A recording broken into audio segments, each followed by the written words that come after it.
Thank you, Katrina. She didn't say how very hard I tried to persuade her not to invite me and how many efforts I made to get out of coming, for which I now apologize, though who knows, I may have been right. I'm also impressed that so many people have turned out for what must promise to be an evening of unrelenting pessimism, which is what you're going to get, beautifully symbolized by what appears to be a painting of people kicking each other in the head on the ceiling. The actual title that I was asked to speak to was not God, Liberty and the Future of Europe, but God, Liberty and the Worrying Future of Europe, which is even worse. But I was also warned by Katrina that I should speak for as long as possible so I could prevent you lot from saying too much, which is why I have here this Fidel Castro-style long oration, which I shall now begin. And first, I must thank you so much for inviting me to this beautiful maritime city, crammed with beauty and with history. And on that point, I am well aware that Britain's contribution to that history has not always been wholly positive. My countrymen, including our national hero, Admiral Horatio Nelson, have an unpleasant habit of doing great damage and destruction whenever they come here. I'm hoping that I shan't be repeating any of that this evening and shall try very hard not to. We have also, we British, done that dreadful thing which we habitually do to friendly nations on the continent. We have pledged to come to your aid against the Germans in time of trouble. Given the way this worked out for Belgium in 1914, almost totally occupied and plundered for 4 long years, and Poland in 1939, wiped off the map and subsequently moved bodily westward by 100 miles and subjected to 40 years of communist oppression, I think you should be grateful that we didn't come to your aid in 1864 and that Lord Palmerston blatantly broke his promises. And we British did not, in fact, save you from the Prussians. I would much rather be a betrayed Dane of 1864 than a saved Belgian of 1914, or let alone a saved Pole of 1939. But in general, my country's history, protected by a few short but rough miles of salt sea, has given it a snobbish and scornful view of less happy lands. Please forgive me if I show any traces of this in what I say about the current state of Europe. It is unintentional, but perhaps unavoidable. In my view, we in Britain praise our own courage and resolve far too much and give thanks for the sea far too little. Of course, you may also need a navy to make full use of the sea's defences, but we have now so forgotten our history in Britain that we have scrapped most of ours. Who knows what terrible things we might have undergone and what terrible things we might yet undergo had we not been saved from trouble by the English Channel, and particularly in the future with no navy, what lies ahead of us. Mr. Churchill did a brave and right thing when he refused to negotiate with Germany in 1940 and instead threw himself on the interesting mercy of the United States of America, but without the sea he would not have had the choice. That's it as far as Churchillian bombast is going to go this evening. I'm as patriotic as most Englishmen and more patriotic than many, but I must warn you that if you are hoping for any sort of Churchillian rallying cry against the new menaces that face us tonight, you're in for a disappointment. I have largely given up direct engagement in politics. British politics, I have found, is entirely tribal and wholly hostile to reason. In fact, it is angered by reason and closes its mind to such reason with a self-righteous certainty, which is horrible to see. That is why I personally abandoned direct political activity and declared myself to be what I now am, the obituarist of my country. There I was, a national newspaper columnist, with an enviable access to a large number of minds. And I could do nothing, absolutely nothing, to avoid the perils or halt the follies which I could clearly see and describe, and for which there were straightforward remedies available. In the past few years, I've found it harder and harder to maintain any political stance at all, and cannot really offer you any comfort or encouragement of that sort this evening. In fact, the most cheerful prospect I can offer you is the possibility that I may be wrong. I am sure that you will both think and hope that I am wrong, especially by the end of this evening. Paradoxically, I am personally much happier since I found I could do nothing. A huge and troubling responsibility has fallen from my shoulders, and I found a great deal of personal comfort in the consolations of the Christian religion and the glorious expression of it in poetry, painting, music, and architecture, so much of which still survives despite the terrible century through which we have just passed. But politically, Christianity offers me little. After all, what is actually left of Christianity in our culture? In Britain, there is little sign that the clergy believe in God, let alone anybody else. The arches which hold up our civilization were made to Christian designs and built around Christian frames, but they will stand now for only so long as they continue to be stronger than the malicious power of gravity and decay pushing down upon them. They are not being renewed or repaired. The forces which raised them no longer exist. It is the oddest paradox of our times that governments of formerly Christian Western nations, when they seek to rouse their populations to war, attack Islamist movements, whether the Taliban, Al-Qaeda, or Daesh, because they allegedly, or maybe in fact, hate our way of life. Ladies and gentlemen, I also hate our way of life. Often for reasons alarmingly similar to the passions of Muslims. I loathe the destruction of marriage and the family, the coarseness and immodesty of our culture, and the widespread indifference to, sometimes fanned into scorn for, the idea that we owe anything to God.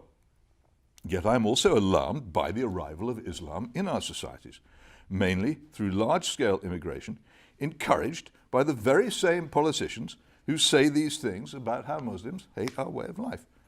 The arrival of Islam is a major moral and cultural force in Britain and large parts of Europe because of the mass immigration which our elites have, not in my view, not failed to resist, but have actively encouraged. How did Christianity, which ought in these times to be our most reliable defense against this problem, crumble so fast? How did Christian Europe fail so totally? For fail, it certainly did. In my father's early childhood, before 1914, Christianity was as essential to English life as, say, good broadband is now. I suspect it was much the same here. Now it is an eccentricity.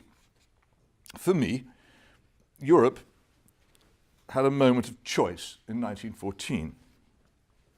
As Germany sought a swift, decisive victory in its cynical war against Russia, a war which it had planned for years and carefully provoked, the populations of the great powers went collectively mad. They rushed enthusiastically into a conflict they were falsely told was a great war for civilization.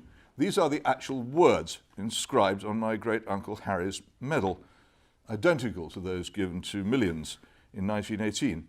He was at what we in Britain call the Battle of Jutland in 1916, by the way. My late father's equivalent medal, partly his reward for being at the Battle of North Cape in 1943, finally arrived in a plastic box last year, 73 years after that battle and 30 years after my father had died. But you can never, ever beat British bureaucracy in its slowness in rewarding courage and resolution. It doesn't say anything about a great war for civilization, perhaps because of the awkward problem that an alliance with Joseph Stalin couldn't really be a war for civilization as such.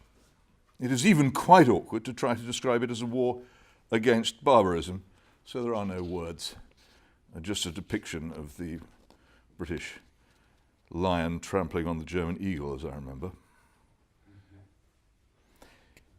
The churches, for the most part, endorsed the 1914 war as a modern crusade, and so, with some noble exceptions, did the social democratic parties of Europe, who, in my view, were the other great moralistic and idealistic force of the pre-1914 continent.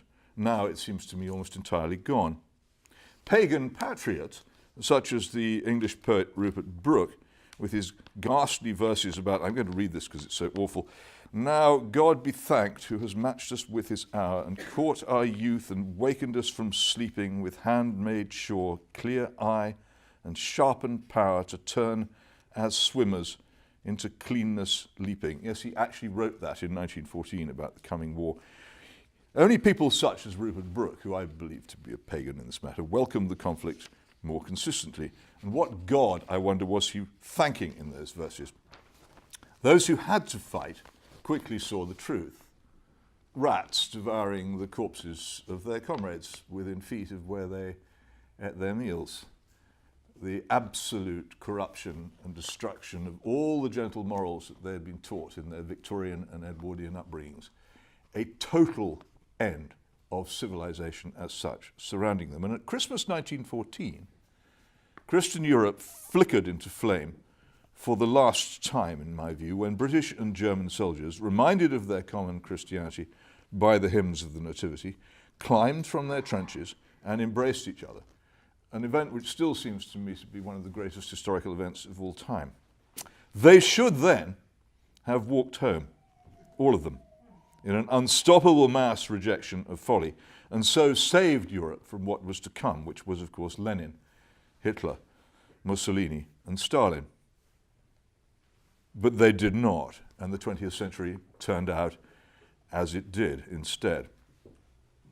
And when the illusion that the 1914 war was a great war for civilization collapsed in the great nations, and when the horrible costs of the war in death, maimings, bereavement, headless families, and general demoralization became clear, the churches, along with all other instruments of moral authority from the former society in the European nations, began to shrivel. They also, I believe, shriveled in the neutral nations, untouched as they were by the war, because it was so vast and so unavoidable and so total that all Europe felt it, and all European empires. Only the USA, strangely enough, was immune from it. Stefan Zweig's account of pre-1914 Vienna, which many of you will have read in his book The World of Yesterday, is strenuously critical of the era which he describes. He depicts this period as a stifling and stuffy time of repression and rigid education in which the young fell under the rule of the old. And I have no doubt there is a great deal of truth in what he says. My own childhood still had echoes of the same thing, but is he not also an unreliable narrator? This was a world in which, for instance, violence and open lust were shocking, and displays of bad manners and drunkenness a scandal. People actually found them physically distressing. No doubt all of us in this room would regard such a society as oppressive, even repressive. Radicals would also point out that beyond the borders of the middle class, violence and lust and drunkenness were very much present. And yet this was an example of human self-restraint, individual self-government, the placing of chains upon one's own desires, as urged by Edmund Burke, as the alternative to having them placed upon us by the state. I've learned over many years that there is no utopia, that one must choose between options which are unattractive in different ways. In the end, I prefer the restrained and stifling society of self-control, as described by Zweig, to the explosion of what I call selfism, the pursuit of total personal autonomy, which first stirred in the pre-1914 era but grew in strength in the disillusioned landscape of post-1919 Europe, and now, to a great extent, rules us all. Why did Christianity fail what may have been its greatest test? I think it was, in fact, much weaker than it looked in 1914. It had been corrupted by its own success. For Christian societies, especially in my view Protestant ones, bring material well-being to those who embrace their spiritual comforts. John Wesley, the man who re-Christianized a largely godless England in the 18th century and so made the Victorian era possible, knew that where Christianity succeeds, it can also prepare its own destruction. He wondered if, true scriptural Christianity has a tendency, in process of time, to undermine and destroy itself. For wherever true Christianity spreads, it must cause diligence and frugality, which in the natural course of things must beget riches. And riches naturally beget pride, love of the world, and every temper that is destructive of Christianity.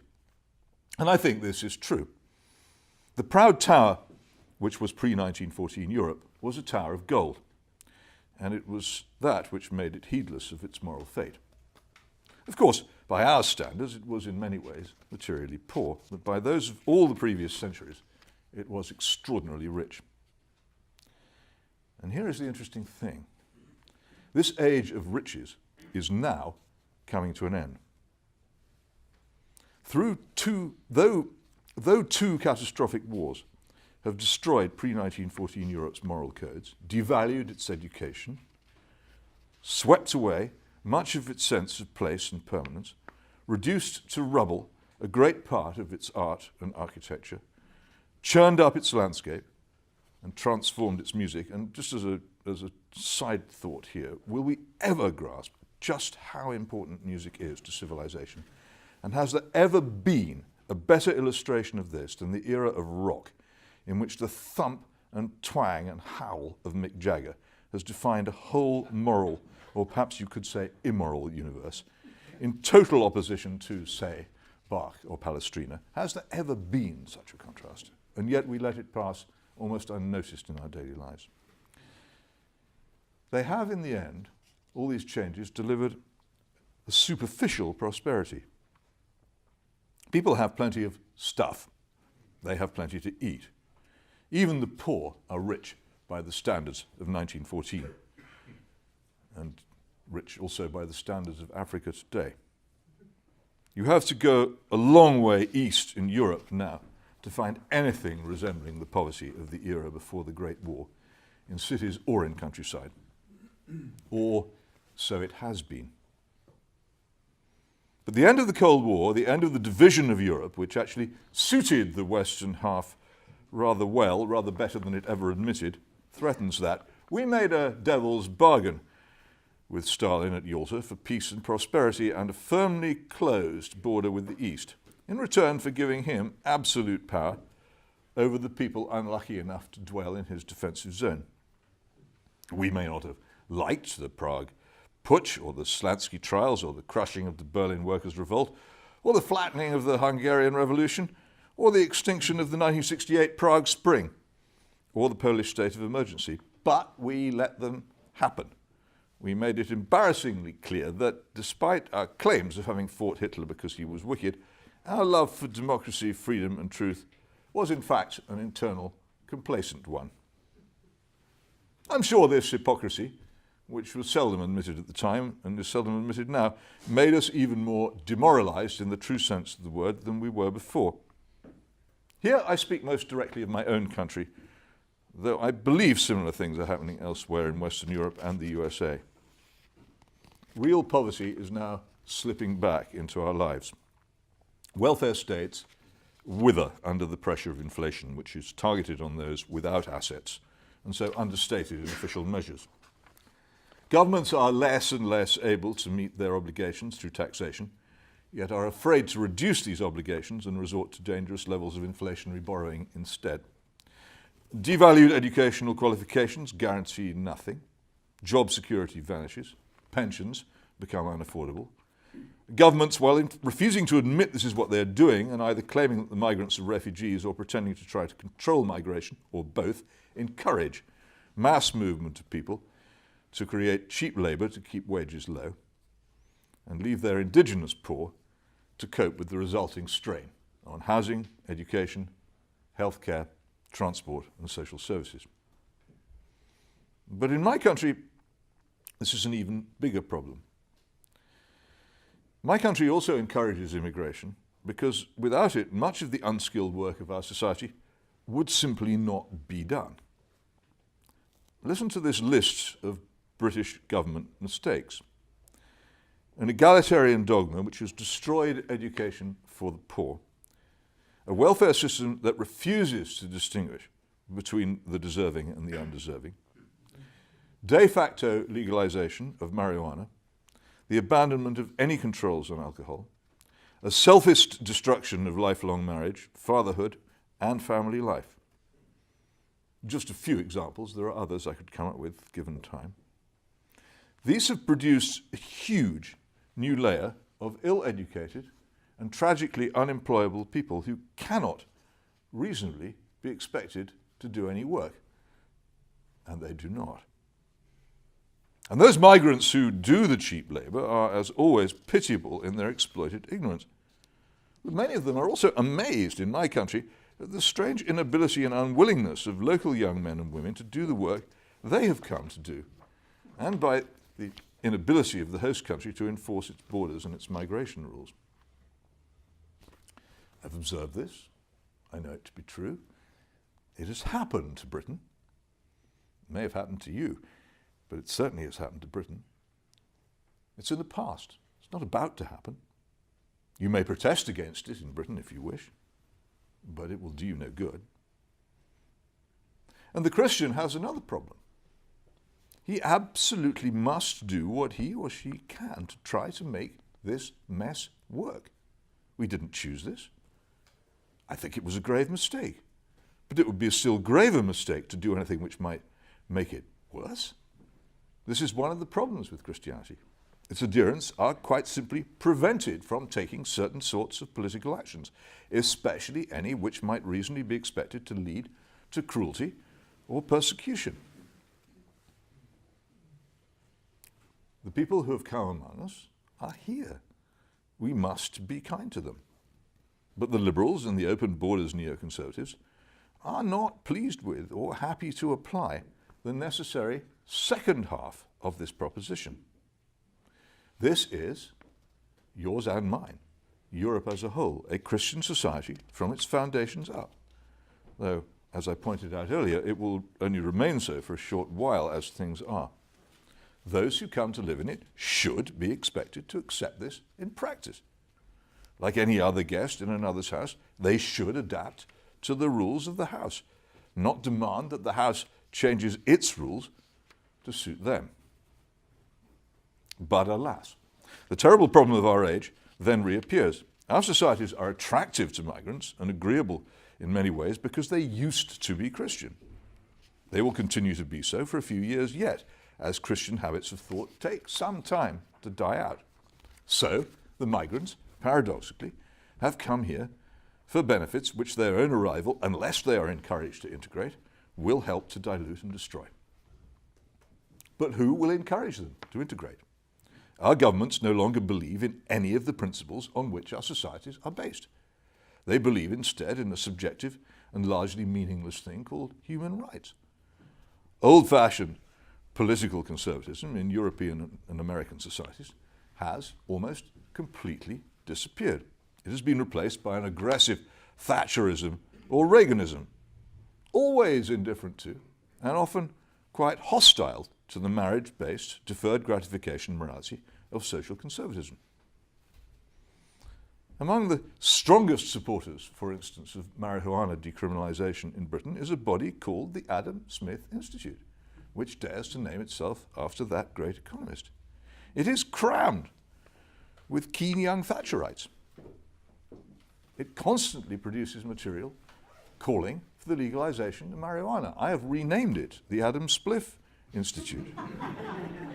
And it has not been particularly unhappy with this renaming. The Cato Institute in the United States takes a similar view of this particular aspect of selfism or libertarianism, as this strand of thought boastfully and, in my view, moronically calls itself. Many of those, and in this I rather include the Murdoch media, who claim to be disturbed by the arrival of large numbers of Muslims in our midst, are also keen supporters of the open borders which this libertarianism favours. The backers of anti-extremist school programs, of powerful secret police, of overpowering security services to track terrorists, the friends of the surveillance and identity card state, are the same people as the ones who say that they want open borders. Worse yet, they are the same as the ones who have repeatedly supported crazed wars in Iraq, Afghanistan, Libya and Syria, which have stimulated so much of the movement of people which we now face. Then there is the very strange transformation of the left, a left to which I used to belong.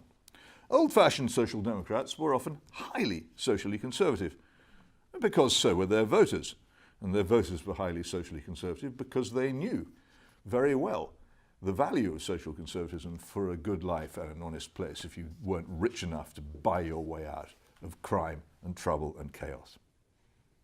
They were in favour of marriage, of disciplined education, of properly enforced laws.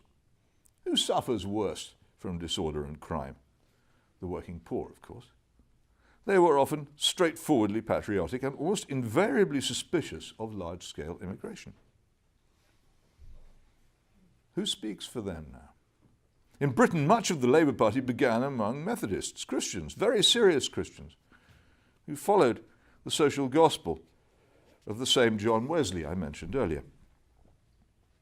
Yet there is now absolutely no sign of this once huge political force in the British Parliament.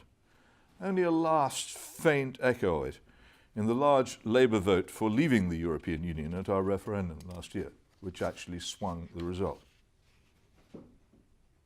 The old Marxist left have become Euro-communists, cultural revolutionaries, uninterested in the working class, and reconciled to the continued existence of capital, provided they can regulate it. Capital, in turn, is uninterested in conservatism and is happy to cooperate in political correctness of all kinds, which suits its desire for an unlimited supply of cheap and pliable labour. How shall we in the West now compete with the sweatshops of Shanghai and Canton? Why?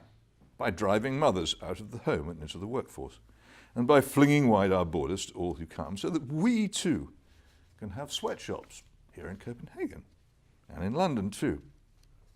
Meanwhile, China has proved once and for all that you can have prosperity and economic growth of a kind without political and intellectual freedom. The great hope of the 1990s, at the end of Chinese communism and the arrival of prosperity and capitalism in that country would bring freedom, has been one of the most totally broken of our times. Is all this because we have tacitly accepted that the future will look far more like China, a country which, for some reason, few yet have come around to fearing, than it will look like America, of which we increasingly despair? Is it possible that we spend so much energy on attacking repression in Russia, a country we are not truly afraid of, if we have any sense, and which is no real threat to us, but serves as a useful bogeyman into which to deflect our shame at bowing to the real menaces of China and Saudi Arabia? I sometimes wonder whether this is the reason for this curious form of madness. In many ways, the new world before us looks worryingly like the weird joint child of Margaret Thatcher, Timothy Leary, and Deng Xiaoping. Its loins free, its economy liberated, while its drugged mind is set on passivity and pleasure and regulated by internet conformism. It all begins to resemble Aldous Huxley's Brave New World, the most accurate dystopian prediction of them all, far surpassing Orwell.